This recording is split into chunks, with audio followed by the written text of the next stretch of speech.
I don't know how much you guys know about me, but here's two facts. Number one, 3 years ago, I moved 3,000 miles away from the small town I grew up in to Los Angeles, California.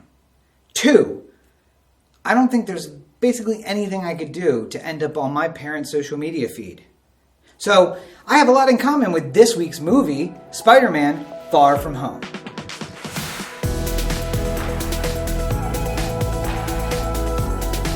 So I originally chose this movie to do, number one, I want to go back through some of the movies I saw this summer that I really enjoyed, and that might be coming to streaming or be around in the next few months so that you know whether or not to take the time to watch them on streaming. But I did it because I said to myself, hey self, you saw a Marvel movie this summer. Disney Plus just started. Maybe it'd be a good idea to do a review of a Marvel movie, huh? People can check it out on Disney Plus. I have Disney Plus. I watched The Mandalorian 1 hour before it actually was supposed to be available because Disney Plus started Tuesday at midnight, but I watched it at 11 p.m. Pacific because apparently 12 Eastern was... Anyway, doesn't matter. I was on Disney Plus and I thought, yay, this would be great. And then I found out that Spider-Man Far From Home isn't going to be on Disney Plus. None of the Spider-Man movies will be on Disney Plus, despite the fact that they're in the MCU and all the Marvel movies are on Disney Plus. Spider-Man will not be. So I kind of lost the point of doing the review, but I did the research. I'm going to do the review, and hey, it'll be out there. Eventually, it will hit streaming, and when it does, you'll know whether or not you should check it out, right? So let's get through the pleasantries first, right? The Spider-Man Far From Home was directed by John Watts. It was written by Chris McKenna and Eric Summers. And of course, it's based on the comic books originally written by Stan Lee and Steve Ditko. All your favorite cast members have returned. Tom Holland as Spider-Man, Peter Parker. Nick Fury is, of course, played by Samuel L. Jackson, as he is in the rest of the universe. Marissa Tomei comes back as Hot Aunt May. I guess we were not really expecting that. No Tony Stark this time, obviously, because this movie takes place after the events of Avengers Endgame. I'll get to that in a little bit. Jon Favreau returns as Happy. Zendaya returns as MJ. Jacob Batalon returns as Ned. And a sidebar, Ned is one of my favorite characters in the entire Marvel Universe, maybe because he reminds me a lot of myself when I was that age. And I don't know whether that makes me sad or happy. And of course, there's the entire cast of really talented kids who play Peter Parker's classmates, led by Martin Starr and J.B. Smoove, the two teachers. And Jake Gyllenhaal, a fantastic performance, lest we forget him, as Quentin Beck / Mysterio. So yeah, circling back now. This is the first movie to take place after the events of Avengers Endgame. Now, if you've checked out Infinity War and Endgame, you know that there is this kind of like big reset button that gets hit. Number one, there so much happens. All the heroes come together. It's kind of the culmination of the first three phases of Marvel movies. From all the way back in 2008, the original Iron Man, that leads us all the way up to Endgame. And Endgame is kind of like I said, the big culmination, the last moment. But Marvel can't just end there. It's got to go somewhere else. So it really seems like a natural fit that they would go to Spider-Man for the first movie after Endgame. Because Spider-Man has always been kind of a small universe hero. Now, he did come in and he helped the Avengers and he worked with Iron Man and, on Civil War, he kind of helped them against Captain America, and he's in and out of like the greater MCU. But his stories have always taken place really in New York. It's always been like that small universe of just Manhattan, right? So it makes sense that if you're going to hit reset button, we got to go back and we got to say, let's talk about this small bit of the world. Just like Iron Man was really about Tony Stark, just him. It was him getting out of the cave and then figuring out the suit and then the little bit of a world that he had there to control. I think Spider-Man is an even better fit than Tony Stark and Iron Man was to reboot everything and get us started down this path again. And of course, we get to see some of our favorite people. Nick Fury is there. Colby Smulders is there as one of the agents of S.H.I.E.L.D. It's kind of like, okay, we can take a breath. We're going to start again. Let's go. Let's see where this takes us. Now, the difficulty, of course, is that Spider-Man only really works in certain places because he's your favorite neighborhood wall crawler and he shoots webs. And if he was going to Kansas, I don't know that it would work quite as well. So it's interesting that they chose to go to, these older cities in Europe and kind of use those as the stomping grounds for Spider-Man. And I think they did a really interesting thing here. They got him out of the U.S. All of the events of Endgame kind of happened there in the U.S. They get him out of the U.S. They get him somewhere separate. He's thinking about Tony, of course. We do see some little inklings of how Tony influenced him. And I think it's Friday. It's been a while since I saw it, but I think it's Friday is the name of the AI. So we see Friday as well. And just, there's a lot of little moments that remind us we're in the MCU, but this movie really does stand alone as a superhero movie without the rest of the MCU around it. And that's exactly what we needed for the reset button. And I gotta say, overall as a movie, first of all, Zendaya, oh my God, amazing. And it's so crazy to me that Euphoria was my show this summer. I really, really got into that show. And to see her play that character on Euphoria, to see her play a totally different character in The Showman, and then to come back to this character, MJ, and she has such diversity, being able to play so many characters. And she's obviously so talented, being able to act and then sing. And I mean, is there anything that this girl cannot do? Honestly, I wish that I had a MJ/Zendaya in my high school, and that in a way that Ned somehow ended up with Zendaya or with MJ. But obviously that's not really how it goes.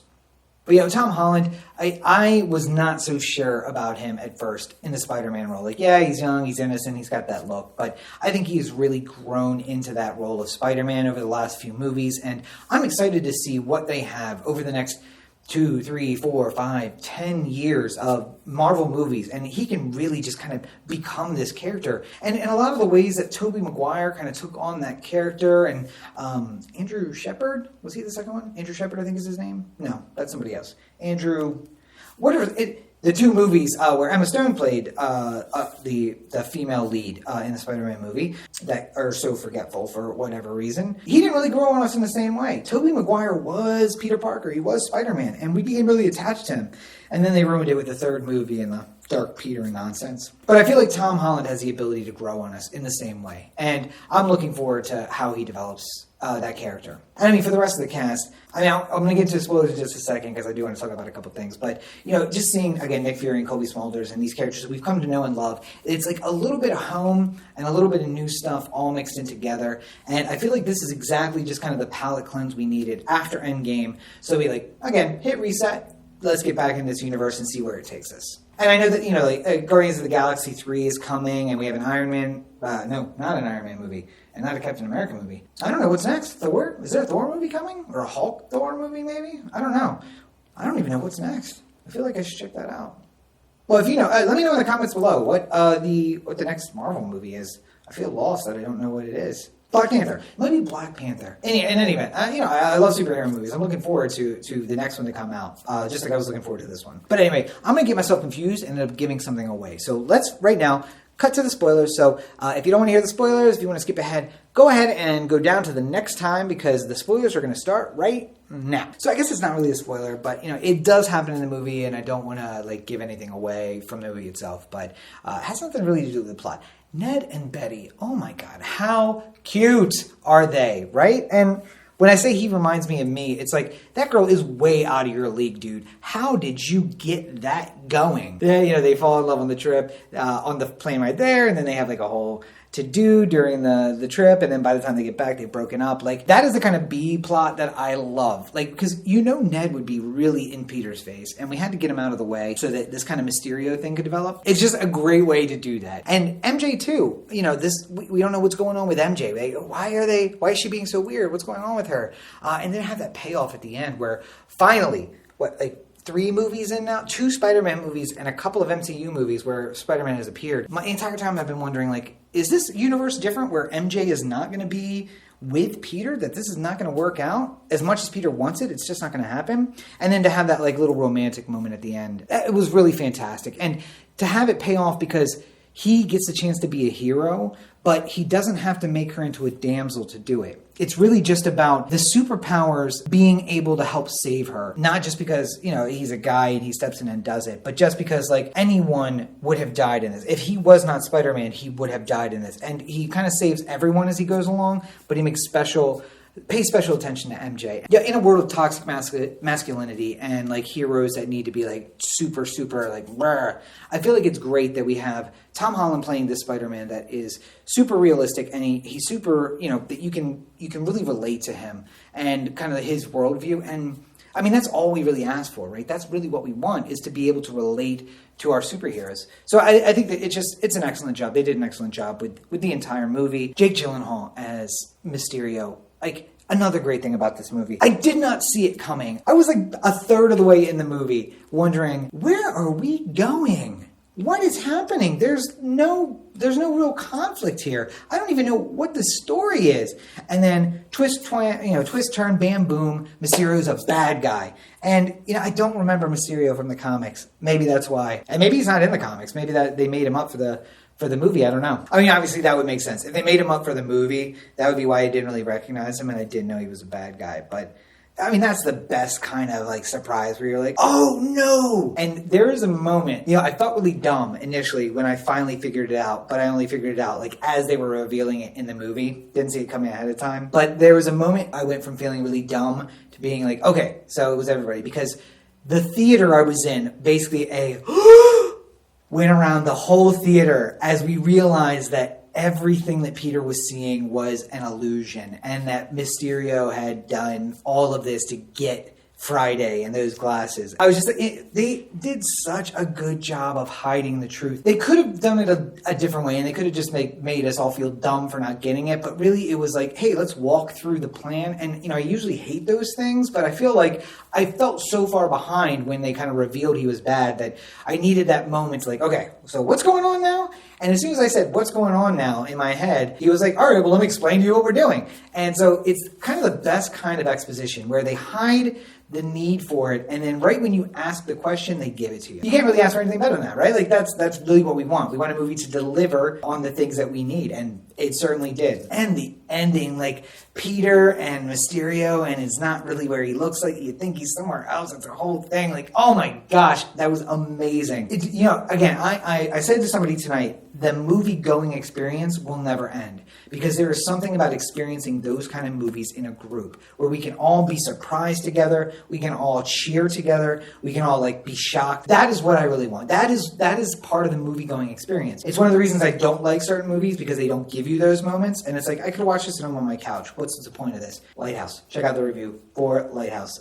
It's one of those. But Marvel has never let me down. If I ever get to shake Kevin Feige's hand, I will count that as one of the greatest moments of my life, exactly for that reason. Because he has done a masterful job in choosing his actors, choosing his directors, choosing his screenwriters, setting this universe up where everyone has a lot of freedom, but in the end it all makes sense together. Kevin didn't have everything to do with Spider-Man, because obviously it's a Sony-Disney joint project. He had a lot to do with it. The way that these things pay off individually and then they build to this bigger thing. One of those moments I've said in a previous review where like I sit there and say like, I could have written this, why didn't I write this? Or like, I have the better version of this.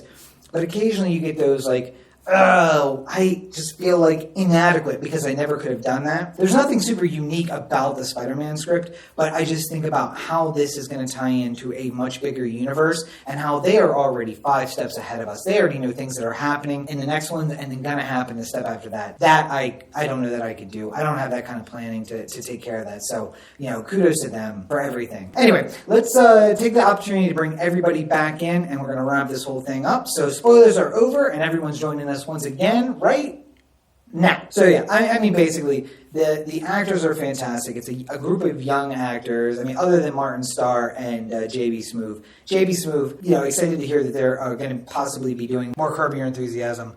I kind of met him on there. I loved him on there. I'm glad he's coming back. Martin Starr is, of course, from Silicon Valley. He's from a lot of things, but most recently on Silicon Valley. I'm enjoying a new season of Silicon Valley and seeing him in that character, and then juxtaposing to my thoughts about him as this character, totally different. So dynamic that he can cover both grounds. And it's weird that they have so many characters, so many actors in this movie that can do that. That can be so different. You don't see that a lot. I think about my Ready or Not review, where a lot of the other actors in that are kind of like roles. They always play the dad, they always play the sister, they always play the stepmom or whatever. And it's weird that these two movies are so diametrically opposed when it comes to that. But the acting was fantastic. The story was great. Just when you think you have it figured out, it takes a twist on you, and then you think you're like, oh, I'm back on track. Nope, twist again. If I didn't just love superhero movies for loving them, if I didn't just love a good script and I love good actors, there's pile on, this or that or this or that. Tons of reasons to love this movie. And Spider-Man is just a great IP if you really want to find an easy way into the superhero universe. We're done with everything from before now, so now's the time. Jump in with Spider-Man Far From Home. You're not going to be disappointed. It's like a rom-com-y superhero action mystery.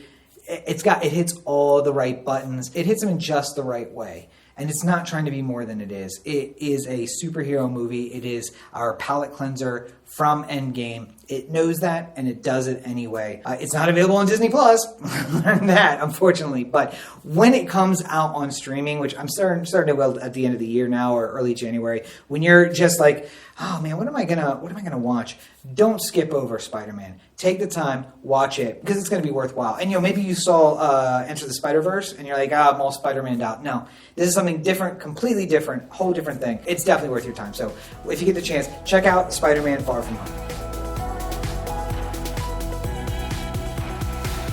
Well, there you have it. Yet another episode of the Everyman Movie Reviews in the books. At the top here, I want to thank my patrons. I would not be able to do this without you guys. I just went over to B&H and I got some brand new equipment, and that is all thanks to the support that I get from you. So thank you guys so very much. I can't say it enough. Thank you, thank you, thank you. And hey, do you want to be one of my patrons? Do you want to support all of the new projects that I have going on? It is super easy. Go on over to patreon.com. That's patreon.com/Robert N. Cheek. You can donate at any level, even as little as $1 a month. That gets you access, and you'll be able to catch up to everything that I am working on. They get early access to all the videos. They get access to the books. They get thank yous in the books, thank yous in the videos. Everything that I produce, I make sure and get it to them early, and I make sure to thank them during the process. So go on over to patreon.com, patreon.com/Robert N. Cheek, and become one of my supporters. Let me know that you have a vested interest in the things that I'm working on. And of course, you can find me for free on all your social networks at Robert N. Cheek. That's going to be on Instagram, Tumblr, Twitter,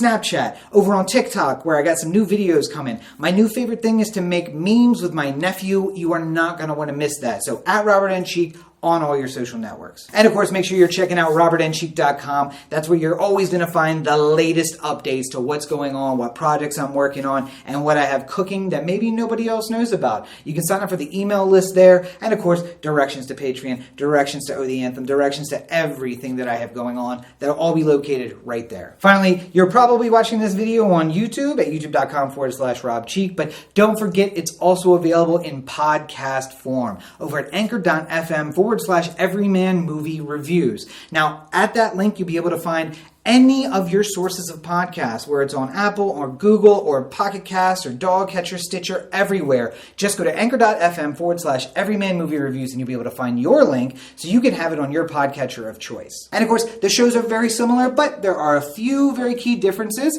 So if you do want to check out the podcast, make sure you go to anchor.fm/Everyman Movie Reviews. You can throw another slash in front, put message. It'll let you leave a voicemail for me, and with your permission, I'll actually use those on the show. You'll also hear some promos that they don't hear here on YouTube, but people on YouTube, you guys will get some stuff that they don't get on Anchor. So maybe check out both, huh? How about that? But however you consume your content, I've got it for you. Podcast, video, you'll be able to find it. So thank you guys once again for joining me. Look for the next episode coming very soon. New episodes every Thursday, on the dot, no matter what. And another episode sometime in the week in between. Of course, I'm also working on the next episode of Rob Explains Everything. I'm thinking the Mandela Effect. So if you don't know what that is, make sure you go over to YouTube and subscribe, hit the notification bell so that you know when I update with my latest episode. A lot of stuff going on for me, a lot of stuff going on for you. So I appreciate you taking the time to check out this episode of the Everyman Movie Reviews. So until next time, thank you guys for joining me, and